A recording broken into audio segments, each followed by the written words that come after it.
not crazy quiet. It's still always, and I'm Bobby, like, come on, baby. Yeah. No, there's only 4 of us, but I do 72 loads of laundry a day. It's amazing.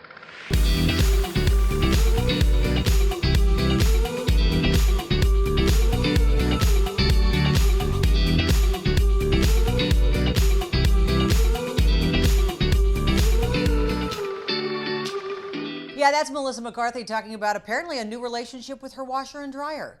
The subject came up because in the movie Superintelligence, she has a relationship with about every appliance in her house. Hey, thanks for clicking on my interview with the cast of Superintelligence, directed by Melissa's husband, Ben Falcone. And it was a little bit weird because we did this interview literally a few hours after they called the US election. And I'm sure that there were about a zillion other things they'd rather be doing than hanging out with journalists. Although we did get to discuss a great kindness campaign that they're all a part of. You can go to 20daysofkindness.com for more information. So we started and ended on a pretty good note. I feel like this is an act of kindness on your part because I can't believe that on the day they call an election, you guys are in a room having to deal with journalists all day. So thank you for doing this, first of all. Ben, I wanted to start with you. I read that Melissa initially was going to be the voice of the Superintelligence. Who would have been your average human at that point? Well, there were a lot of people under, we were thinking of, somebody that I had gotten a chance to work with who I thought was a good choice for it could be this guy, Jake Johnson. I was on New Girl with him. He's a nice guy. But then this one really quickly into the process was like, I want to be could we just make me the main person? I said, absolutely. Yeah. And so then what was great was then we thought of Corden to be the voice and we thought of Bobby to be George, and it all kind of fell into place really quickly. And we were fortunate in that way for sure. I love the fact that, Melissa, you're walking around the room and every single appliance seems to be able to talk to you. So I wanted to ask you, if there was an appliance in your house that could talk, what is the one that you actually think you could strike up a nice friendship with? I have to say, through this pandemic, and maybe always, I have my washer and dryer. I feel I do 17 to 32 loads of laundry a day. We're quite fond of each other now. I spend so much time just talking to it and hoping it works. So I think we would be great pals. We'd like braid each other's hair if a washer dryer had hair and if I knew how to braid. Is yours one of those that makes noise as it goes around? You leave the room, you're like, what is making all that noise? Well, now we're in Australia, so it's different. So it's like I'm making new friends through my washer dryer in Australia. But I know all of its weird sounds. Yeah, it spins the opposite way. It's pretty not crazy quiet. It's still always right. And I'm Bobby, like, come on, baby. There's only 4 of us, but I do 72 loads of laundry a day. It's amazing. You need to take a break then. And I don't know what people are doing to give you that much laundry to do in the first place. So, Bobby, okay, Ben, it must be you. It's my fault. The Ken Griffey Jr. scene. Well, that's true. I keep forgetting about those two.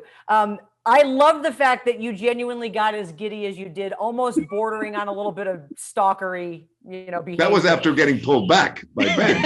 I was like, buddy. He had to physically pull me off of Ken Griffey Jr. And I mean, I had to go take a walk. I think he said, why don't you go take a walk? But you guys are all recognized, and I'm sure people act that way around you. When was the last time, Bobby, that you acted that way legitimately and got that giddy over somebody you met? Oh, gosh. It does happen quite a bit. Although I tend, I got that way when I met Bruce Springsteen some years ago. But what I tend to do is go the other way, and I get really quiet.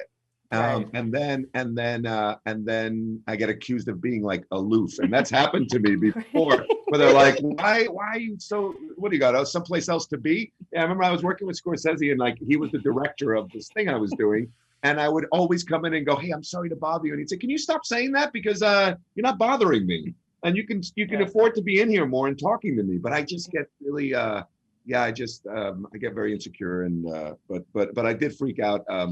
I did freak out in front of Bruce Springsteen the first time I met him, for sure. I know they're wrapping us, but World Kindness Day is coming up, and I feel like the older I get, the simplest acts of kindness make me a weepy mess. The last most kind thing someone did for you was what? Oh, there's Oh, so God, many there's so examples many. every, you know, I think every time day. someone like I hear someone checks in on my parents that are home and, you know, making sure that they're okay, or someone just does a simple thing. We're doing actually the super intelligence kind of family. We started a kindness hub at 20daysofkindness.com is where you can go.